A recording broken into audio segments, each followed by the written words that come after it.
I've been involved in front-end development for more than 15 years, and I always thought that low-level programming is kind of difficult. And, while this might be somewhat true with languages like C or Rust, Odin feels like a breath of fresh air thanks to its simplicity.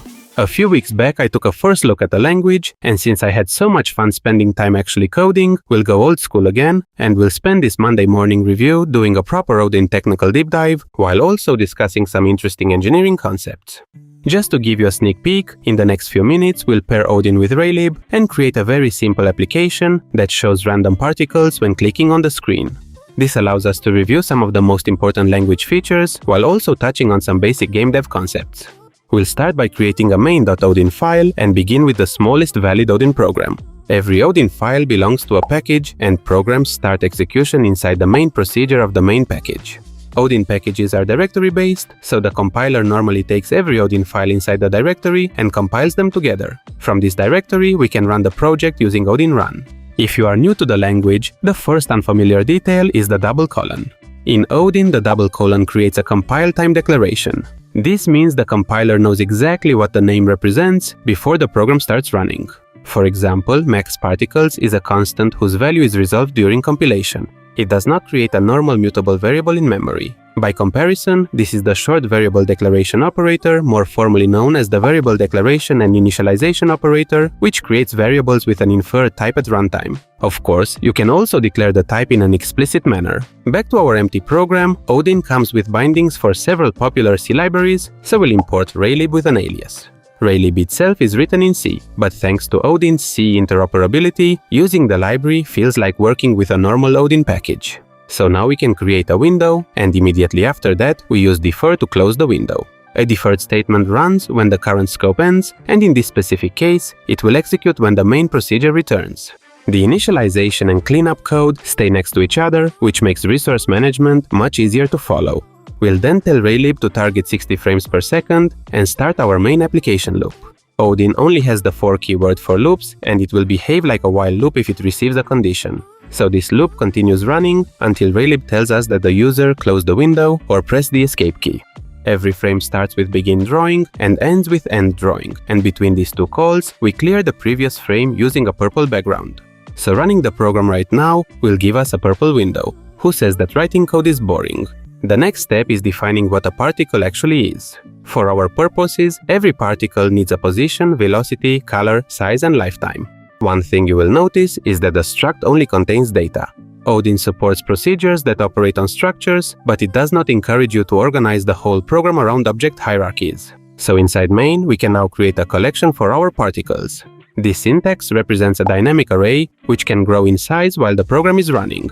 The elements will still be stored contiguously in memory, but Odin manages the length and capacity information for us. And because the dynamic array may allocate memory, we are also responsible for releasing it. This is a useful example of how Odin approaches memory management. The language does not hide allocation, but it also provides higher-level data structures that already understand allocators and memory ownership. Now, we can create our first particle using a compound literal when the user left-clicks. Note that since the compiler already knows that is mouse button pressed expects a mouse button type, we can use the left syntax as shorthand for an enum value. The particle starts at the current mouse position with no velocity, a white color, a radius of 5 pixels, and a lifetime of 1 second. We then append the particle to the dynamic array. Appending may change the array's length, capacity, and even the address of its backing memory, so it needs to modify the original array rather than a copy. Then, to render the particles, we simply loop through the array. When we run the program now, every click adds a white circle at the current mouse position. The circles never move and they are never removed, but we now have the complete path from input to data creation and finally rendering. Next, let's clean things up a bit and move the creation logic into its own procedure, and we also want every click to generate a full burst rather than a single particle. For that, we need the standard math and random packages, and then implement the burst logic. Note here that Odin supports half-open ranges and blank identifiers. So for every particle, we generate a random angle between 0 and 2 times pi, which covers every possible direction around the circle. We also generate a random speed and lifetime, and then define the velocity using sine and cosine, which converts the angle and speed into horizontal and vertical movement. I'm gonna be honest, I had no idea how to solve this initially, and googling things is still a thing in 2026, even though somehow I still ended up on an AI chat window. So back in the application loop, the click handler needs to be updated, and every click now generates 1000 particles on the screen. At the moment, they all appear in the correct location, but they still do not move, and to update them, we first need to know how much time passed since the previous frame. By the way, this value is commonly called delta time, it is measured in seconds and allows movement to remain consistent even when the frame rate changes. Without delta time, moving something by 5 pixels per frame would produce very different speeds at 30 and 144 frames per second. So let's go ahead and update every particle with a gravity which is defined as a compile time constant.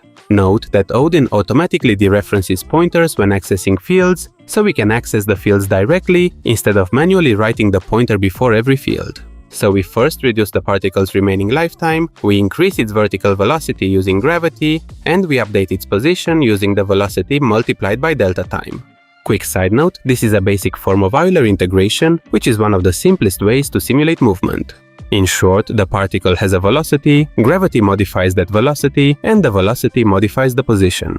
If we run the project now, every click creates a colorful explosion, and the particles fall under gravity. Pretty cool. Okay. But there is still a problem. We reduce their lifetime every frame, but after reaching 0, the particles remain inside the array. They may become invisible later, but the program continues updating and storing them forever, so we need a way to remove dead particles. We could write the removal loop directly inside main, but this is a good opportunity to look at Odin's parametric polymorphism, and it also gives me the chance to address a mistake I made in the past video when I said Odin doesn't support generics.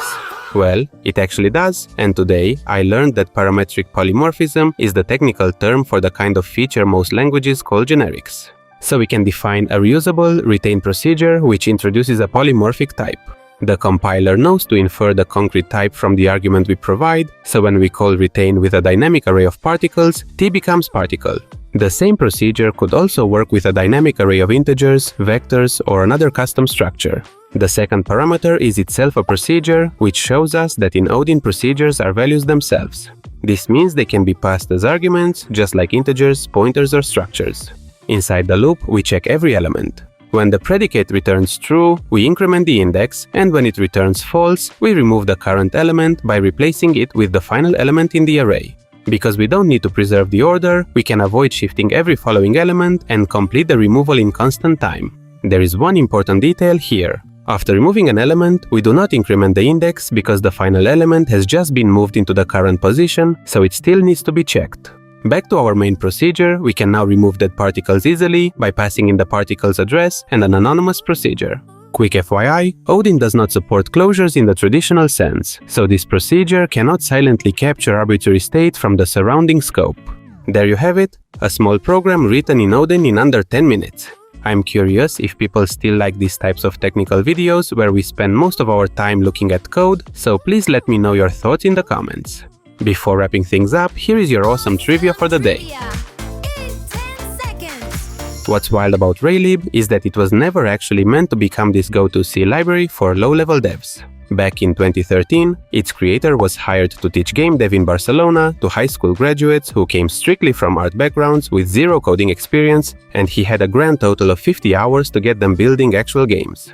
The moment he tried using standard setups, everyone instantly got bogged down in dependency hell, linker errors, and verbose OpenGL boilerplate, so over a single weekend, he built a minimal wrapper with zero external dependencies and dead simple function names that an art student could practically read like normal English. It worked so well that his students skipped complex engines entirely to write plain procedural code, and a decade later, that weekend hack for art students is one of the most widely ported C libraries around.